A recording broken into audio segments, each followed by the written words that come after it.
মোরা একই বৃন্তে দুইটি কুসুম, হিন্দু মুসলমান, হিন্দু তার নয়নমণি, মুসলিম তার প্রাণ। तेरी একই বৃন্তে দুইটি কুসুম, কিসের কুসুম? तेरी একই বৃন্তে দুইটি কুসুম, কিসের কুসুম? কিসের কুসুম? আরে আরে ময়ূক চুপ কর। ময়ূক, তোর এই বড় বড় ডায়লগ, এই সমস্ত কথা চুপ কর। দেখ কিসের কুসুম, কিসের কুসুম। ময়ূক রঞ্জন একটু থামুন এবং দেখুন যে কিসের কুসুম। ভারতবর্ষের সম্প্রীতিটাকে আপনারা বা আপনার যে সমস্ত দল রয়েছে সেই দলরা শেষ করার চেষ্টা করলেও ভারতবর্ষের সম্প্রীতি কিন্তু এত সহজে ভেঙে যাবে না। হিন্দু ধর্মগুরু প্রেমানন্দ মহারাজ, সেই প্রেমানন্দ মহারাজ কিন্তু আজকে যথেষ্ট কষ্টে রয়েছে। আজকে তার দুটো কিডনি বিপন্ন। প্রায় 18-19 বছর ধরে হিন্দু ধর্মগুরু প্রেমানন্দজি মহারাজ ডায়ালিসিস নিয়ে আসেন এবং তারপরেও তিনি শুধু সনাতন ধর্ম নয়, মানবতার রক্ষার্থে দিনের পর দিন শরীরকে কষ্ট দিয়েও ভক্তদের উদ্দেশ্যে ভজন করে এসেছেন। আজকে ওনার শরীর জবাব দিতে শুরু করেছে। চিত্র আপনারা দেখতে পাচ্ছেন, রিসেন্ট এই 2-3 দিনের প্রেমানন্দজি মহারাজের চিত্র, যেখানে তার মুখ ফুলে গিয়েছে, চোখ দেখা যাচ্ছে না, এতটা পরিমাণে তার শরীর ফুলে গিয়েছে।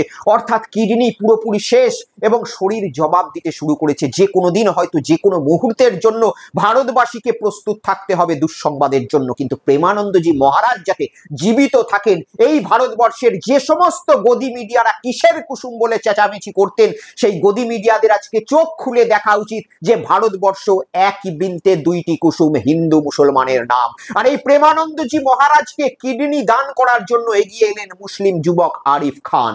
আপনাদের সামনে চিত্র আমি দেখাচ্ছি। আরিফ খান মুসলিম যুবক, মধ্যপ্রদেশের ভোপালে তার বাড়ি। তিনি প্রেমানন্দ মহারাজকে এতটাই ভক্তি করেন, এতটাই ভালোবাসেন এবং মানবতাকে, সব থেকে বড় কথা হচ্ছে মানবতাকে রক্ষা করার জন্য এতটা তিনি আজকে তদবির হয়ে উঠেছেন যে তিনি প্রেমানন্দজি মহারাজকে চিঠি লিখেছেন যে মহারাজ আপনি সুস্থ থাকুন, দরকার পড়লে আমার কিডনিটি নিয়ে নিন। যে সমস্ত ভারতবর্ষে বড় বড় হিন্দু ধর্মগুরুরা রয়েছেন, শুভেন্দু অধিকারীদের মতো নতুন সনাতনীরা রয়েছেন, ময়ূখ রঞ্জন ঘোষের মতো কিসের কুসুম বলা ব্যক্তি রয়েছেন, তারা এই আরিফ খানের চিত্র দেখাবেন না। তারা কোন মুসলমান ভারতবর্ষের ক্ষতি করার চেষ্টা করছে সেটা দেখিয়ে মাইলেজ পাওয়ার চেষ্টা করবে, কিন্তু কোন মুসলমান আজকে ভারতবর্ষের জন্য গর্ব, হিন্দু সনাতনী ধর্মের জন্য গর্ব, মুসলমান সম্প্রদায়ের জন্য গর্ব, গোটা ভারতের সম্প্রীতির জন্য গর্ব, তাদের খবর এরা করেন না। আরিফ খানের মতো ব্যক্তিকে আমি স্যালুট জানাই। প্রেমানন্দজি মহারাজ প্রকাশ্যে বলেছেন যে তিনি কারুর কিডনি নেবেন না। যতদিন শ্রীকৃষ্ণ তাকে জীবিত রাখবেন ততদিন তিনি জীবিত থাকবেন, কিন্তু কারুর ক্ষতি করে তিনি নিজের জীবন নেবেন না। এটা প্রেমানন্দজি মহারাজের মহৎ ভাব, কিন্তু তার থেকেও বড় মহৎ ভাব আরিফ খানের। আমি শোনাবো আপনাদের আরিফ খান এই চিঠি প্রেমানন্দজি মহারাজকে লিখে তিনি কি বক্তৃতা দিয়েছেন, তিনি কি বলেছেন, তিনি কি জানিয়েছেন, শুনুন। इनको कुछ किडनी प्रॉब्लम है या कुछ शारीरिक इनकी किडनी को लेके कुछ समस्याएं हैं, तो मैंने सोचा कि यार क्यों ना, जब इतना बड़ा महंत होके एक सनातन से इतने लाखों फॉलोवर्स के बीच में वो सर्वधर्म संभाव की जो है ना, मतलब एक यूनिटी को रख रहे हैं लाखों लोगों के सामने, तो मैंने सोचा फिर आरिफ खान चिश्ती रहे या ना रहे इससे फर्क नहीं पड़ता है। ऐसे संत को जो हिंदुस्तान को यूनिटी प्रदान कराता हो, ऑक्सीजन प्रदान कराता हो, मोहब्बत की गंगा जमुना तहजीब की सिर्फ बात ही नहीं करता हो, अपनी जिंदगी में उतार के लोगों में उसको प्रचार करता हो, बताता हो, तो ऐसे संत का रहना समाज में बहुत जरूरी है। শুধু আরিফ খান নন, একাধিক মুসলমান সম্প্রদায়ের একেবারে কম বয়সী যুবকেরা প্রেমানন্দজি মহারাজের শরীর খারাপের কথা শুনে তার বৃন্দাবনের যে ভবন রয়েছে সেইখানে উপস্থিত। তারা সেখানে কি বলছেন আমি আপনাদের একবার শোনাচ্ছি, শুনুন। सनातनी के अंदर कोई धर्मगुरु को मैं अगर इज्जत करता हूँ और सम्मान करता हूँ, एक प्रेमानंद जी महाराज को करता हूँ। पता क्यों करता हूँ? वो कभी भी राजनीति की बात नहीं करता, कोई धर्म का टिप्पणी नहीं करता, और ऐसा सनातनी गुरु है, सही बता रहा हूँ, ऐसा गुरु अगर चले जाएगा ना दुनिया से, ढूंढ के भी नहीं मिलेगा बिल्कुल भी। मेरा नाम मोहम्मद मोहसिन। मोहसिन कहाँ से मोहम्मद जी? वृंदावन से। क्या कहना चाहेंगे प्रेमानंद महाराज को? इस टाइम पर अगर इस पूरी दुनिया के अंदर कोई सच्चा संत है वो प्रेमानंद है, और कोई संत है नहीं उनके मुकाबले। जिस फ्लैट में वो रहते हैं वो भी किसी और का है, जो गाड़ी वो यूज़ करते हैं वो भी किसी दूसरे की है, जो श्रद्धा पूर्वक उनके लिए लेकर आता है, सम्मान पूर्वक, और उनके यहाँ ना कोई टैक्स है, न किसी चीज़ का टोकन का पैसा दिया जाता है, फ्री ऑफ कॉस्ट है। मैंने अपनी पूरी इंटायर लाइफ में उन जैसा धर्मगुरु मैंने किसी को नहीं देखा जो सिर्फ जग कल्याण के लिए काम करते हैं और किसी काम के लिए नहीं। দেখুন, জীবনের সব থেকে বড় প্রাপ্তি যদি কিছু হয়ে থাকে না, সেটা হচ্ছে ভালোবাসা।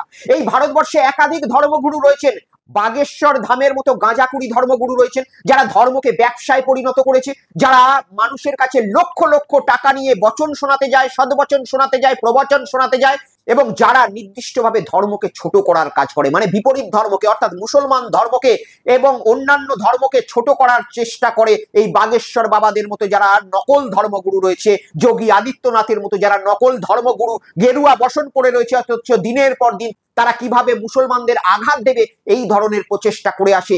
এই ধরনের নকল যারা হিন্দু, নকল সনাতনী, নকল ধর্মগুরু রয়েছে, তাদের থেকে মহান ধর্মগুরু আমাদের প্রেমানন্দজি মহারাজ, যে কোনোদিনও নিজের বচনে মুসলমান সম্প্রদায়কে আঘাত করেনি। তিনি বারবার একটা কথাই বলেছেন যে শরীর একটা জামার মতো, যেরকম একটি জামা মুসলমানের শরীরেও যেতে পারে, হিন্দুর শরীরেও যেতে পারে, সেরকম একটি আত্মাও মুসলমানের শরীরেও যেতে পারে, হিন্দুর শরীরেও যেতে পারে। আর এই মহান ব্যক্তি কোনোদিনও নামাজ পড়ার জন্য কোনো ব্যক্তিকে ছোট করেননি। মুসলমান ধর্মের মানুষকে, তাদের যে আল্লাহ রয়েছে সেই আল্লাহকে সবসময় সম্মান জানানোর কথা বলে এসেছেন এবং হিন্দু ধর্মের মানুষকে সবসময় ভগবান শ্রীকৃষ্ণকে সম্মান জানানোর কথা বলে এসেছেন। এবং তিনি বারবার একটা কথাই বলেছেন, আপনি আল্লাহর নাম করুন, কিংবা আপনি রাধার নাম করুন, কিংবা আপনি শ্রীকৃষ্ণের নাম করুন, কিংবা আপনি যীশু খ্রিস্টের নাম করুন, আপনার সমস্ত কিছু যাচ্ছে একজনের কাছে, কারণ ঈশ্বর এক এবং অদ্বিতীয়, আমরা সকলে সেটাকে ভাগ করেছি।